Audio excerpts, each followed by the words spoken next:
तो दोस्तों, पत्रकारिता का हश्र भारत में दिन प्रतिदिन गंभीर होता चला जा रहा है। कहीं पत्रकारिता चटुकारिता के रूप में तब्दील होती जा रही है, तो कहीं पर पत्रकारिता साहस का प्रमाण दे रही है। पर ज़्यादातर यही देखा जा रहा है, जो पत्रकार चटुकारिता की राजनीति, चटुकारिता की पत्रकारिता कर रहे हैं, उन्हें सत्ता का संरक्षण हासिल है, और जो वास्तविक चीज़ों को दिखाने का प्रयास करते हैं, शासन से प्रशासन से सवाल पूछते हैं, उनका हश्र कितना दयनीय हो जाता है आप देख सकते हैं। मनीष कश्यप सन ऑफ बिहार के बारे में मैं बताना चाहूँगा। एक ऐसा पत्रकार जो बहुत ही साहसिक है, जिसके प्रश्नों के माध्यम से बड़े बड़े अधिकारी, बड़े बड़े शासन के लोग, पदाधिकारी लोग घबरा जाते हैं, क्योंकि वो बेखौफ अपने प्रश्नों को स्वतंत्र छोड़ देता है। और बहुत ऐसे बड़े बड़े लोग हैं जो उसके जवाब नहीं दे पाते हैं। और आज बिहार सरकार ने साबित कर दिया कि हमारे यहाँ जो एक होता है ना, राइट टू लिबर्टी है, राइट टू स्पीच है, जो अभिव्यक्ति की स्वतंत्रता है, वो पूरी तरह से यहाँ पे चरितार्थ हो गई है कि कुछ भी नहीं है। यदि शासन चाह दे तो एक पत्रकार को किस प्रकार से पंगु बना सकता है, किस प्रकार के उसके अधिकारों का, उसके यहाँ तक कि परिवार के सदस्यों को किस प्रकार से वो टॉर्चर कर सकता है, आप ये चीज़ देख लिए हैं।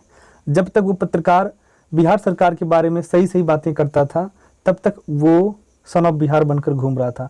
जैसे ही उसने शासन के ऊपर आवाज़ उठाई, उसके बाद किस प्रकार से उसको पंगु बना दिया गया, उसके घर पे नोटिस चस्पा कर दिया जाता है कुर्की का, और जो भी उसने रेवेन्यू जनरेट किया, जैसे पैसा जो भी सोशल प्लेटफॉर्म के माध्यम से कमाया था, उसको इस प्रकार दिखाया जा रहा था कि मानो ये कहीं डकैती कर लिया हो। एक्चुअल में मैं यह कहना चाहता हूं कि आज हमारे देश में हम कहीं ना कहीं, हमारी जो देश की जनता है वो भूल चुकी है कि वास्तविक यहाँ के सेवक कौन है, राजा कौन है। हम भारत के लोग, जो यहाँ की जनता है, वो वास्तविक सब कुछ है, पर हम अपने अधिकार भूल चुके हैं। जब कोई ऐसा बंदा आता है जो साहस के साथ लोगों को बताने का प्रयास करता है, तो यही हमारे भारत देश की जो जनता है किस प्रकार से उसे समर्थन न देकर गैर तरीके के लोगों को समर्थन देती है, और उससे कुछ होता नहीं है। कहने का यही मतलब है कि आज स्टैंड फॉर मनीष कश्यप के लिए होना पड़ेगा। आपको बहुत ज़्यादा नहीं, यदि आप सोशल प्लेटफॉर्म का इस्तेमाल करते हैं तो उसके माध्यम से जाएं और उनके बारे में इंसाफ की बातें करें। कोई दबाव नहीं है, जो भी आपने महसूस किया है चीज़ों को। मैं आपको बता दूं, मैं दावे के साथ कर सकता हूं, आपने कभी ऐसा पत्रकार नहीं देखा होगा जो निर्भीक होकर साहस के साथ सारी बातें रखता हो, शासन और प्रशासन के लोगों से बातें पूछता हो। मैं मानता हूँ ये गलती हुई है। तमिलनाडु में एक कह सकते हैं कंस्पिरेसी क्रिएट किया गया, और हालांकि कोई भी भयभीत हो सकता है। मैं नहीं कहता हूँ कि खाली मनीष कश्यप इसमें जिम्मेदार है। चाहे दैनिक जागरण का न्यूज़पेपर उठा के देख लीजिए, चाहे अमर उजाला, चाहे बड़े बड़े जो चैनल हैं, ठीक है, जो मुख्य धारा की जो मीडिया हैं, नेशनल मेन स्ट्रीम की हैं, वहाँ पर भी जाकर आप जब देखेंगे, वो भी इस मुद्दे को हाईलाइट कर रही थी। क्योंकि कुछ अननोन सोर्सेज के माध्यम से जिस प्रकार से कुछ बातें आई कि बिहारियों को तमिलनाडु के अंदर प्रताड़ित किया जा रहा है, मारा जा रहा है, काटा जा रहा है, पीटा जा रहा है, ऐसे अनेक यूट्यूबर रहे हों, चाहे मुख्य धारा के चैनल रहे हों, सब लोगों ने दिखाया। हाँ, पर मैं मानता हूँ कुछ चीज़ें कुछ लोगों के द्वारा वीडियो में जो चीज़ दिखाया गया था वो गलत था, पर उसकी सज़ा इतनी बड़ी नहीं है कि बिहार सरकार पूरे डीजीपी को तैनात कर दी। पूरी प्रशासन, छोटे से लेकर बड़े स्तर के जितने लोग थे, सब मनीष कश्यप को ढूंढ रहे थे। तो कहीं ना कहीं ये पता चलता है कि बिहार सरकार, क्योंकि पिछले एक हफ्ते पहले जिस तरह से मनीष कश्यप एक वीडियो रिलीज़ करते हैं, उसमें वो कहते हैं कि तेजस्वी यादव, यदि मैं जेल गया तो उसके बाद याद रखिएगा आप मुख्यमंत्री नहीं बन सकते बिहार के, मैं आपकी वास्तविक स्थिति में ला दूंगा। अभी तो आपके पिताजी चारा घोटाला कर रहे थे, कोई कौन सा घोटाला कर रहा था, कोई रेलवे के लोगों को ज़मीन के बदले नौकरी दे दिया, ये सारी बातें मैं आपको बता दूंगा।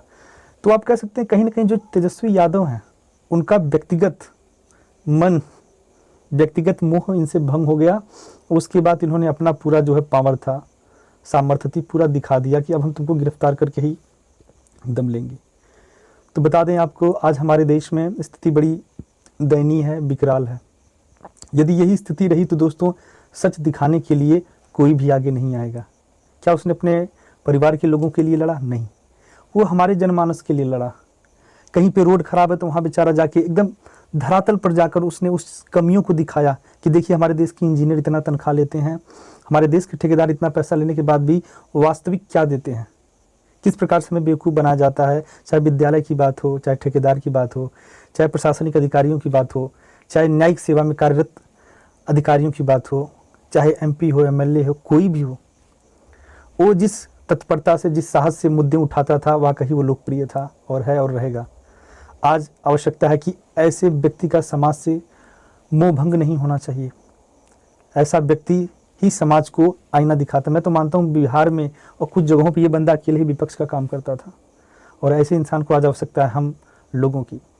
इनके बारे में आप लोग समर्थन दें, अपनी राय दें, और बिहार सरकार से भी आप लोग आग्रह करें कि इस प्रकार से आप किसी एक यूट्यूबर को, एक पत्रकार को आप लोग प्रताड़ित नहीं कर सकते हैं।